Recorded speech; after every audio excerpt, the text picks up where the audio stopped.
Mga katambay, mga kababayan, kamusta po ang lahat? Sana po nasa mabuti po kayong kalagayan. Nagbabalik po muli ang inyong lingkod, si Katambay Manong po, dito po sa Tambayang Makabayan. Samahan niyo po, magkomentuhan po tayo.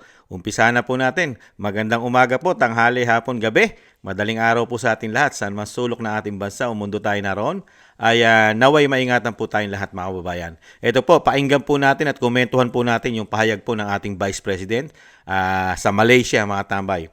Nagpahayag po dito ang Vice President at talagang nakakalungkot man po ay nangyari na po talaga ang hindi po natin inaasahan na grabe pong pamumulitika, demolition jobs sa ginawa po nila sa pamilya Duterte, lalong-lalo po sa dating Pangulong Duterte na talagang kidnapping po ang ginawa talaga nila dyan. Di po ba? At dito po, nagpahayag ang ating Vice President na talagang parang parang hinostage daw po ang dating Pangulong Duterte ng ating sariling gobyerno, mga kababayan. At syempre po, nagpahiwatig din po dito, mga tambay, na hindi po nila hindi nila bibitawan ang dating Pangulong Duterte hanggang hindi nakakabalik sa ating bansa. Yan po yata ay tinura ng isang senador. Pakinggan po natin ang ating Vice President dito po sa Malaysia, mga tambay, ang kanya pong talumpati at pahayag. Umpisa na po natin. Alam niyo po, meron na po akong mga nakilala sa iba't ibang bansa dahil sa trabaho ko, mga dayuhan. Dahil sa trabaho ko bilang isang Vice President at dating Education Minister. At sa mga nakausap ko, lahat sila nagsabi, it is unthinkable for a government to surrender its citizen Tama. to a foreign power. Yeah. That's true. Yan ang eksaktong sinabi sa akin ng isa sa mga nakausap ko. Tapos, lingo-lingo siya, siya. Pero sa Pilipinas, napakadali na ibigay ninyo ang inyong former head of state. Tama. Kaya ako man ay kahit hindi anak, kahit sabihin na lang natin, karaniwang mamamayan, nahihiya ako sa ginawa natin sa ating dating Pangulo.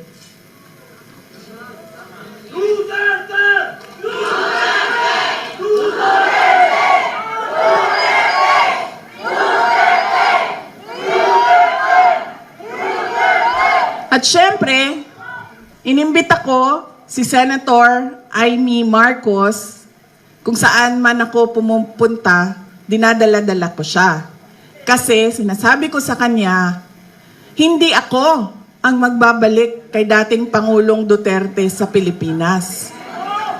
Dahil ang kapatid mo ang nagpadala sa kanya sa Hague, ikaw ang magbabalik sa kanya sa Pilipinas.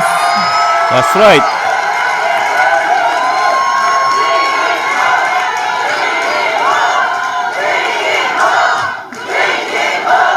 Bring in home. Bring in home. Di ba? Ako ba din naghatod sa iyaha dito?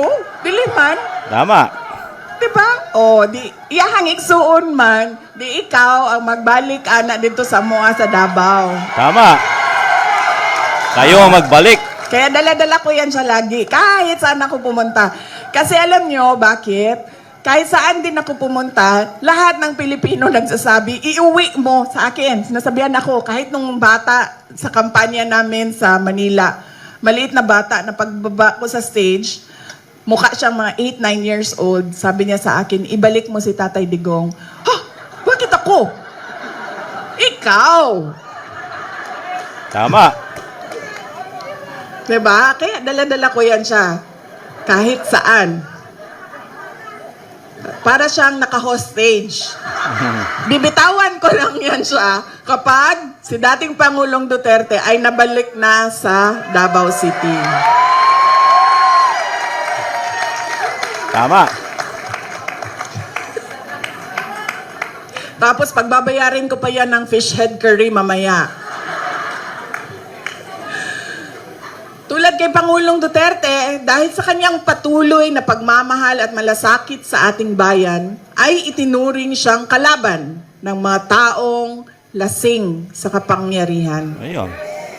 Yung kapatid nung kasama mo. Patunay din ito ng ating karanasan na nagpapakita na ang pagmamalasakit at paglilingkod sa bayan ay banta sa interes ng iilan lamang. Tama. To them, we are a hindrance, an obstruction to the path of their personal ambition, an enemy they must eliminate to clear their way. Napanood nyo ba yung speech ni Senator Amy doon sa Senado? Yun po ang kabuuhan ng explanation ng sinasabi ko. Hindi ko po napanood, pero panoorin nyo. Marami ang nagsabi sa akin na naipaliwanag niya ng maayos kung ano ba yung nangyayari sa impeachment na ginagawa. The attacks are cowardly, yet openly disingenuous and arrogant. Absence of basic human decency and respect for the rule of law. Tama. Typical of people drunk in power. Lasing sa kapangyarihan. Pero nananatili tayong nakatayo dahil ang ipinaglalaban natin ay tama at totoo. We remain strong, steadfast, and grounded in truth, integrity, and faith in the hand of God that will move in ways we cannot comprehend at this point. Justice bends to the truth, and we are ever more resolute in our fight for the Philippines. Kalayaan, kinabukasan, yung ating KKK,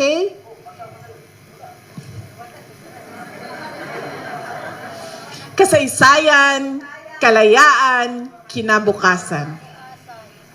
At naniniwala akong maipapanalo natin ang laban na ito dahil laban natin itong lahat. Yes.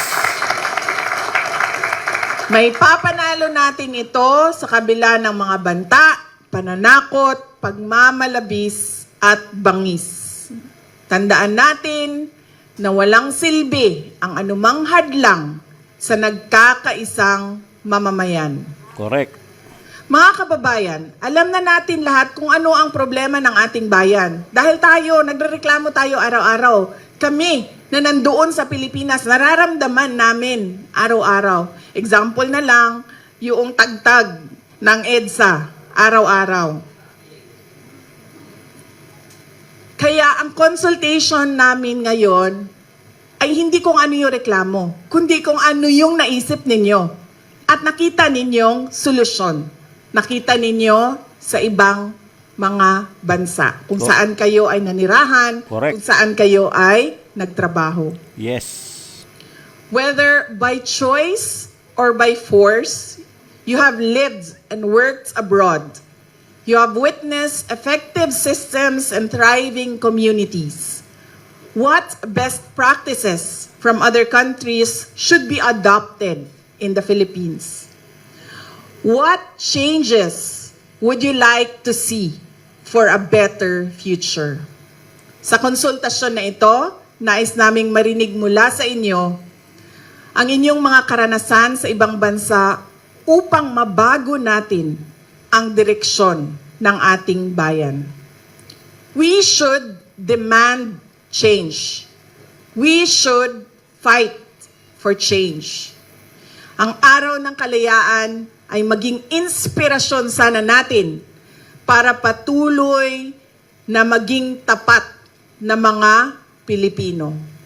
Tulungan po natin ang Pilipinas, huwag tayong mapagod sa pakikipaglaban para sa magandang kinabukasan ng ating mga pamilya, lalong-lalo na ng ating mga anak. Yes. Huwag nating ipagkunulo ang kapwa Pilipino o isuko ang interes ng Pilipinas. May pag-asa po tayo. At bilang mga maisog na mga Pilipino, may maggagawa tayo. Mga kababayan, sa ating patuloy na pagkakaisa ay hindi tayo mabubuwal. Hindi tayo matutumba. Hindi tayo mapapabagsak. Yes. Maligayang araw ng kalayaan, Pilipinas. Ang lahat ng ginagawa natin ay para sa Diyos, sa bayan, at sa bawat pamilyang Pilipino. Syukran. Yan po mga tambay, ang napakagandang pahiwatig ng ating Vice President mga tambay sa Malaysia. Sa pagdiriwang pa rin po ng Araw ng Kalayaan. Ibang klase po, no? Yung pahayag po pala niya mga tambay na sinasabi po ng ating Vice President na para siyang naka-hostage ay pinatutukuyan niyo po pala ito sa kapatid na tinatawag na ating ng ading na si Senadora Amy Marcos. At para daw po itong naka-hostage sa kanya, mga kabayan. At hindi niya raw ito bibitiwan ang Senadora hanggat hindi po niya na ipababalik sa ating bansa ang dating Pangulong Duterte na pinadala at ipinatapon, naghudas, traidor sa ating bansa at sa dating Pangulong Duterte. Di po ba? Dahil nga po sinasabi ng Vice President, mga bangag, mga lasing at bangag sa kapangyarihan. Kaya po nila nagagawa lahat sa atin mga Pilipino at lalong-lalo sa dating Pangulong Duterte at Vice President Sara Duterte. Di po ba? Kaya nga lang po, siyempre, ang Senadora Amy Marcos, bilang kadugo at kapatid niya, at kadugo niya rin ang tinatawag na tambaluslos, di ba? Nananatili pa siya dito sa Vice President, mga kabayan. Mababawasan lang po ang galit ng Pilipino kung magagawa po ni Senadora Amy Marcos na mapabalik ang dating Pangulong Duterte na lalong-lalo po sa mabilis na panahon. Dahil alam po natin, lumalakad po ang panahon. Ang dating Pangulong Duterte ay hindi naman po palakas. Siya po ay may edad na at napakarami na rin po niyang karamdaman. Kung pagtatagalin po nila ng pagtatagalin, dahil alam naman po natin mga kabayan na iniipit at ipit. Dahil ito ay planado po yata nila. Ginamitan po yata ito ng isang damukal na pera ng bayan para po ito makuha, tanggapin ng ICC. Sabwatan po yata nangyari rito. Hindi kaya sabwatan? Di po ba? Dahil sa pera at yung sinasabing bangag at lasing sa kapangyarihan na ayaw nang mawala sa kanila. Hindi po ba? Kaya po ang malaking tanong po natin yan. Kakayanin po ba ng isang Senadora Amy Marcos ang kanyang kapatid na lasing at bangag kasama ang kanyang pinsan na tinatawag na tambaluslos ng Vice President? Makakaya po ba niya yon? Susundin po ba siya ng kanyang kapatid na bangag at lasing sa kapangyarihan? At bangag din ito yata sa pulburon? At bangag din yata ito sa coke? Susundin kaya siya? Lalong-lalo na ang nagpapatakbo na ng bansa ayon din mismo sa kanya ay ang kanyang hipag at ang kanyang pinsan na Araneta at Romualdez. Di po ba? Siya mismo nagsabi, hindi na Marcos ang nagpapatakbo ng gobyerno. Ang tanong, kaya niya bang gawin? Kasi po, pag hindi niya po nakayang gawin, araw-araw po sa ginawa po ng Panginoon, oras-oras, kinamumuhian po ang kanyang lahi. Kinamumuhian ng majority ng mga Pilipino, lalo-lalo na po tayo at ang mga OFW. Hindi lang po ang pamilya Duterte ang talagang nagdurusa sa ginawa po ng bangag at lasing sa kapangyarihan nung sila po ay makabalik. Ang nakapagtataka lang, ang nakakalungkot, nagkaroon tayo ng ganitong klaseng presidente. Samantalang yung tatay niya, itinapon sila nung panahon po ni Cory. Di ba? Kasabwat po yata ang Amerika nung mga panahon na yon. Di ba? Pinatapon sila sa Hawaii ng mahabang panahon. Di po ba? Nung naiba na po ang gobyerno at hindi na si Cory. Di po ba? At sa panahon po yata ng kamag-anak din nila, di umano na sa panahon po yata ni Ramos, ni dating Pangulong Ramos. Di po ba? Dahil nasawi na po ang kanyang ama, pinagpahinga na noong mga panahon na yun sa Hawaii. Di po ba? Bilang isang Pilipino, pinauwi mo, tinanggap mo, kinuha mo yung Pilipino dahil alam mo sa sarili mo na siya ay dating Pangulong Duterte, dati siyang Pangulo ng bansa, si dating Pangulong Marcos Sr. Di po ba? Pinayagan makauwi sa kabila ng ipinatapo na sa bansa ng Amerika, sa state ng Hawaii. Di po ba? Dahil bilang Pilipino, pinayagan ng Estado na makabalik sa bansang sinilangan nila. Pero sa panahon po ng anak, yung panahon ng kanilang pamilya at kanyang ama, pinauwi ng Pilipinas. Pero yung anak na tinatawag ngayong Judas at Barabas at Taksil ng bayan, ano po ang ginawa? Siya mismo pinatapon niya. Pinadukot. Yan po ang lumalabas sa investigasyon. Pinatapon, pinadukot. Gamit pa yata ang pera ni Juan de la Cruz. Nakita niyo po? Hindi po ba ito kawalang hiyaan? Hindi po ba ito tinatawag kasakiman? Bangag at lasing sa kapangyarihan? Walang utang na loob? Itong klaseng tao na ito, hindi umano. Wala. Wala pong nananalaytay sa kanyang dugo ang pagtanaw ng utang na loob at respeto sa nagbigay po ng magandang libing sa kanyang ama. At ibinangon muli ang kanyang pamilya sa ating mga Pilipino. At tinulungan pa mismo ng isang Vice President Sara Duterte na manalo sa pagiging Pangulo ngayon ng ating bansa. Di po ba? Nakita niyo po kung anong dugo ang nananalaytay dito sa Pangulo natin ngayon. Anong klaseng dugo pa ang nananalaytay sa Pangulo natin ngayon? Dugo ba ni Judas? Di umano? Mga kababayan, yung nananalaytay ba ay dugo ng Judas? Hindi kaya? Nagtatanong lang si Kamanong. Hindi yata dugo ng isang Pilipino, isang bayani ang nananalaytay yata sa kanyang dugo. Hindi kaya? Ibang dugo yata, hindi dugong Pilipino. Hindi kaya ang dugo niya ay dugong banyaga? Dahil binastos niya at pinahina at ginawa sa kahiya-hiya. Nilagay niya sa kahiya-hiya ang ating bansa. Di po ba? Kaya nga sabi ng Vice President, siya po ay nahihiya. Dahil marami nagtatanong sa kanya na ang ating bansa, ang ating gobyerno, ang ating Pangulo, napakadaling magbigay, napakadaling magpatapon sa banyaga ng dating Pangulo, dating Commander-in-Chief. Grabe! Kaya dito, malaking sampal po yan. Lalong-lalo po kay Senadora Amy Marcos. Malaking sampal sa pamilya niya yung pahiwatig, tinuran ng Vice President. Ano po sabi ng Vice President? Kayo, kapatid mo, ang kumidnap, nagpatapon. Kaya kayo rin mismo, ikaw, Senadora Amy Marcos, dahil kapatid mo ang nagpatapon.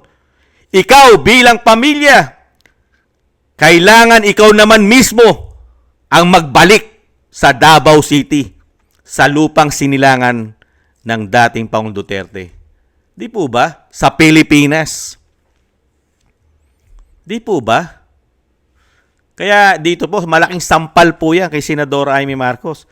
Dahil yung kahihiyan na binigay ng kanyang kapatid ay damay siya.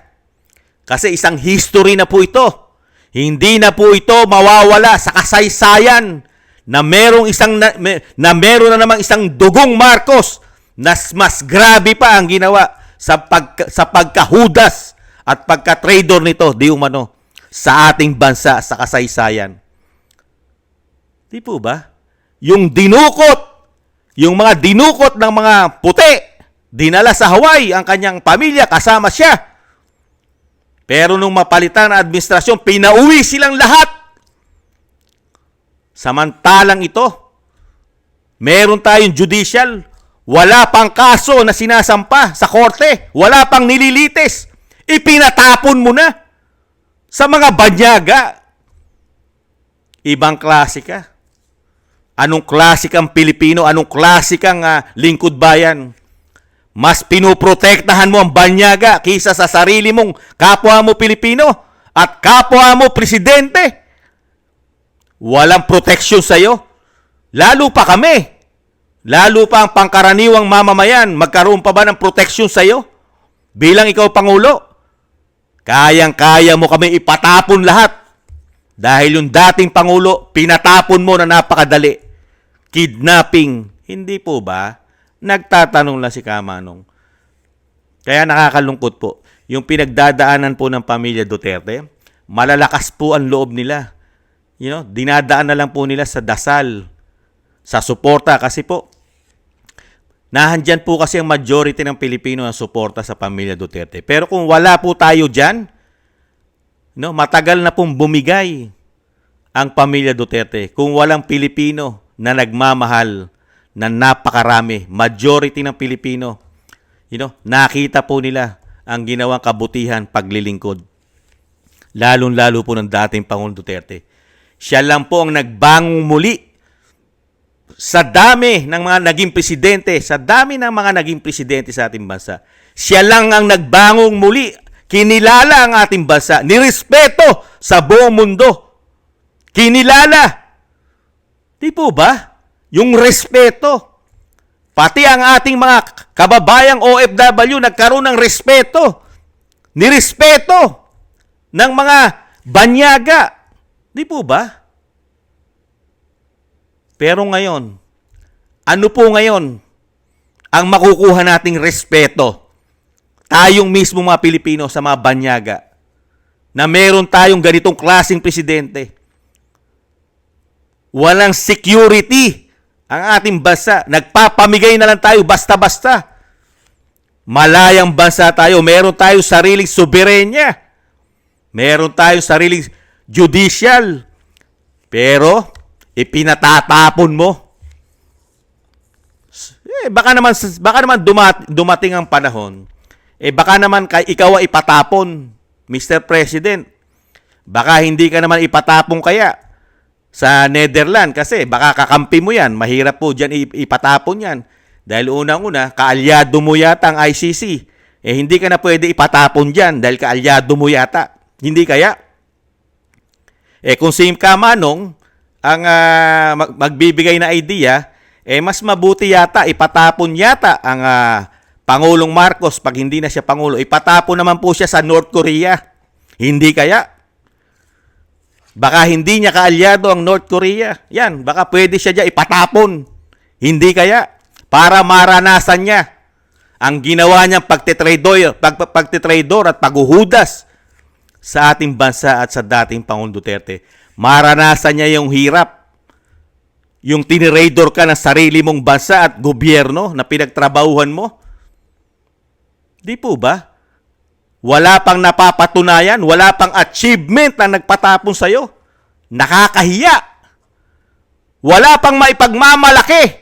Yung tao, yung presidente na nagpatapon, yung pinatapon mo, ubod ng galing, nirespeto, hinangaan ng majority ng Pilipino, mahal na mahal, dahil sa ginawang trabaho at nirespeto ng buong mundo halos.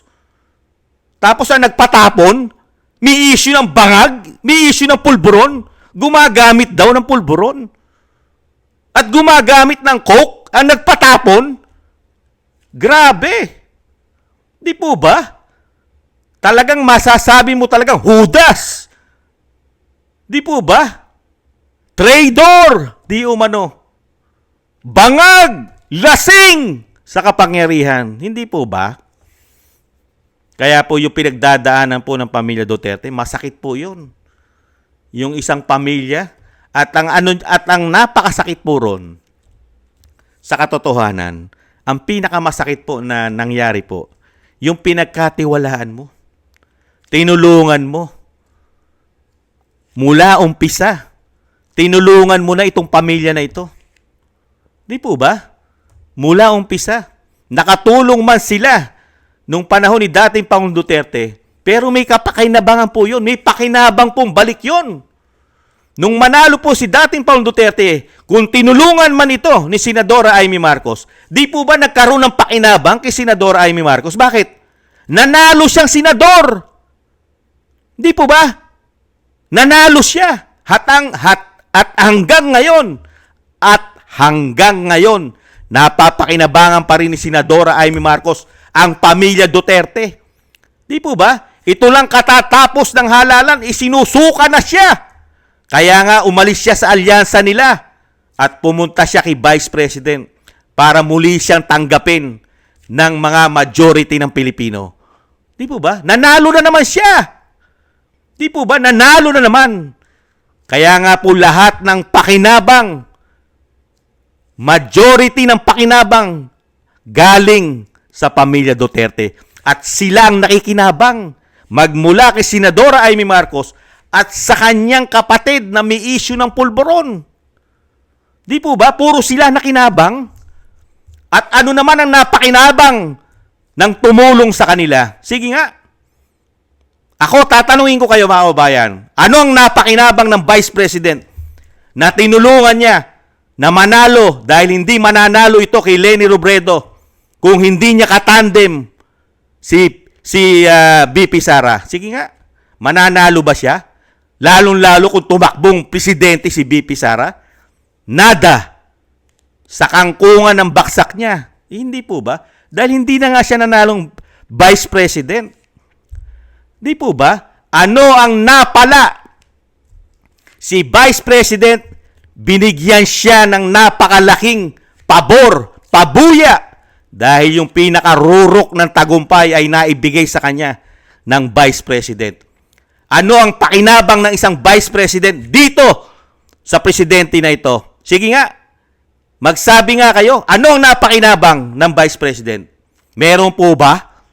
Di po ba wala? Pasakit, pahirap, pagpapabagsak pa ang napala niya.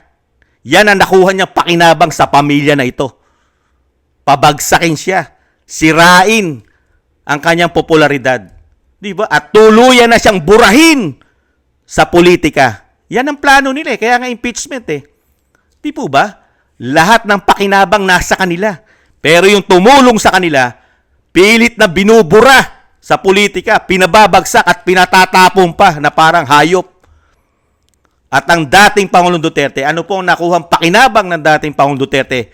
Diyan sa pamilya na yan, lalong-lalo sa Pangulo natin ngayon, na nirespeto, binigyan ng suporta, pinaglaban ang galit na kagalit ng mga komunista, makakaliwa, dilaw, pink, liberal, galit na galit sa kanila nun, na sinusunog pa ang kanilang mga larawan na ayaw ipalibing sa libing ng bayani. Di po ba? Galit na galit po yan. Panay ang rally niyan. Nung mga panahon, sino lang po ang tumayo para ipaglaban na mailibing ang kanilang ama na hindi mailibing na mahigit 30 taon na yata? Di po ba? Sino po ang nakipaglaban? Nagkaroon ng yag balls para ipalibing sa libingan ng mga bayani. Di po ba yung pinatapon, kinidnap at pinatapon sa dahig? Ngayon, ang tanong, ano ang napakinabang ni dating Pangulong Duterte sa pamilyang ito, lalong-lalo po sa Pangulo na sinasabing bangag? Ano po ang napala ni dating Pangulong Duterte? Nakinabang po ba siya sa ginawa niya kabutihan na nung mga panahon na yun ay sinusuka ng mga dilaw, pink, liberal at makakaliwa? Sinusuka? Ano ang pinakinabang ng dating Pangulong Duterte? Sakripisyo. Paghihirap ang ginawa, sukli. Ang ibinigay na utang na loob. Pahirap. Papatayin ka pa. Pagka nagkataon, baka doon ka pa mamatay kung hindi ka mapauwi. Nakita niyo po yung kawalang hiyaan, di umano, nitong pamilya na ito, itong Pangulo na ito. Tapos ngayon, panahon ng sinasabing kalayaan, independence, kalayaan, merong isang pangulo, malaya, nagpapatapon ng Pilipino. Paano ka magiging malaya? Pinatatapon ka. Ibang klase, no? Yung pamilya niya, pinauwi dahil nasa ibang bansa. Samantalang yung isang dating pangulo, nasa bansang Pilipinas, ipinatapon. Hudas! Di po ba? Taksil! Di umano. Kaya wala pong napala. Napakatapang lang po at napakalakas ng pamilya Duterte. Lalong-lalo po ang dating Pangulong Duterte at ang Vice President. Dahil po ang nagpapalakas sa kanila. Yung suporta natin. Yung majority ng mga Pilipino na sumusuporta at hindi bangag, matino, hindi bulag, pipi at bingi.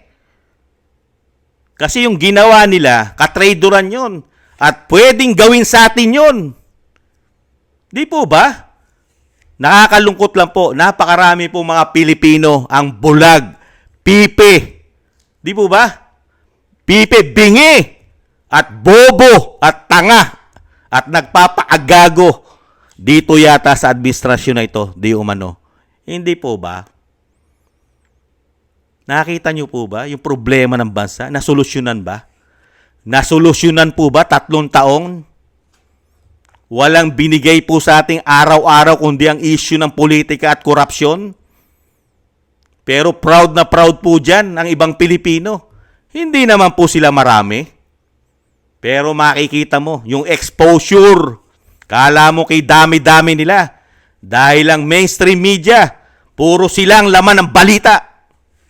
Di po ba? Puro magagandang balita para sa kanila. Pero pagdating sa pamilya Duterte, ang binabalita, puro kasamaan. Hindi kaya?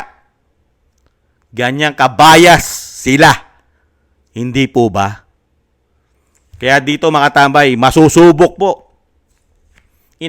Isa pong itong pagsubok na binibigay ni BP Sara sa isang dugong Marcos na si Senadora Amy Marcos. Kaya po yung sinasabi niya, hostage kita hanggang hindi mo na ipababalik ang aking ama, ang dating Pangulong Duterte, hindi kita bibitawan. Di po ba? Ang tanong, kaya bang gawin? Kaya bang gawin ng Senadora Amy Marcos na utusan niya? Kasi po ang katotohanan, mga kabayan, kaya pong pabalikin ng isang Commander-in-Chief. Commander-in-Chief lang ang may kapangyarihan na ito'y pabalikin sa ating bansa. Walang kapangyarihan ng Vice President para ito'y pabalikin. Dahil ang Presidente lang ang Commander-in-Chief, ang bukod tangi na makapangyarihan sa ating bansa. Lalong-lalo po sa mga desisyon. Lalong-lalo sa panlabas. Foreign policy. Di po ba? Commander-in-Chief. Kaya nga lang po, paano po yan susundin na isang kapatid? Yung sinasabi nga po natin, uulitin natin. Kung hindi naman po siya nagpapatakbo ng bansa, iba po ang nasusunod. Yun ang pinakamalaking problema natin at problema ng Vice President at ng pamilya Duterte at ng sambayanang majority ng Pilipino. Yan ang problema natin. Dahil nga po sila'y silaw na silaw, bangag na bangag, lasing na lasing sa kapangyarihan. Hindi lang po sa kapangyarihan sila lasing, bangag na bangag pa sa pulburon yata, mga kabayan. Ibang klase po. Ngayon lang po ako nakasaksi, tumanda na po ang inyong lingkod. Ngayon lang po ako nakakita ng ganitong klase na pangulo na masahol pa kay Judas, di umano. Di po ba? Ibang klase. Si Judas nung magkalulo sa ating Panginoong Hesukristo, nagsisi. Nung kanyang pagsisisi. Dahil talagang nagsisi siya. Ano ginawa niya? Nagbigti. Dahil nagsisi siya. Kaya mas matino pa si Judas kaysa yata sa ating Pangulo ngayon. Dahil yung ating Pangulo ngayon ay hindi pa nagsisisi sa kanyang pagiging Judas, traidor, di umano ng bayan. Di po ba? Kaya mas masahol pa yata siya kay Judas. Hindi kaya? Dahil si Judas ay nagsisi. Sa sobrang pagsisisi, Di po ba? Hindi nakayanan ni Judas yung kanyang pagsisisi, kaya kinitil niya ang kanyang buhay. Nagbigti. Pero ngayon, meron tayong Pangulo, pangisi-ngisi lang. Patawa-tawa lang. Wala po sa kanya. At hindi niya po dinaramdam. At hindi niya na po iniintindi. At wala siyang pagsisisi sa ginawa niya sa dating Pangulong Duterte. Never mong makitaan ang Pangulong Marcos na siya ay nagsisisi sa ginawa niyang paghuhudas, pagtitrader di umano sa ating dating Pangulong Duterte. Kaya nga po masasabi natin na mas masahol pa siya kay Judas di umano, mga kababayan. Hindi po ba? Nagtatanong lang si Kamanong. Hindi naman po masama magtanong. Yan po mga tambay, abangan po natin yan. Aabangan po ni Kamanong ang hamon ng isang Vice President, ang ating Vice President. Aabangan ko po ang hamon ng Vice President. Dito po sa sinabi niya po na talagang hindi niya po titigilan at hindi niya po pawawalan at parang naka-hostage sa kanya ang kapatid ng Pangulo, ang kanyang ating na si Senadora Amy Marcos, hanggang hindi po daw niya ito napapalaya o naipababalik sa Pilipinas at sa Davao City. Mga kababayan, hintayin po natin yan. At alam naman po natin, may dugong Marcos po yan. May dugong Marcos po yan. Sanay na sanay po ang ganyan dugo na mag-trader yata at maghudas. Di po ba? Yung mga dugo na merong nananalaytay yata dyan ay sanay na sanay din yata maghudas, mag-trader at manggamit. Kaya nga may bansag na mangga. Di umano. Tingnan po natin kung may konsensya pa. Kasi po, napaka-importante po ang konsensya sa atin, lalong-lalo sa pagiging Pilipino. Di po ba? Kaya nga si Judas na konsensya, nagbigte, pinagsisihan niya yung ginawa niya kasalanan. Pero ngayon, meron tayong presidente, never nagsisisi sa ginawa niya kasalanan. Kaya nga po magkaiba sila ni Judas. Di umano, mga kabayan. Maraming salamat po sa mga gusto po ng ating tambayang mga kabayan sa YouTube at TikTok.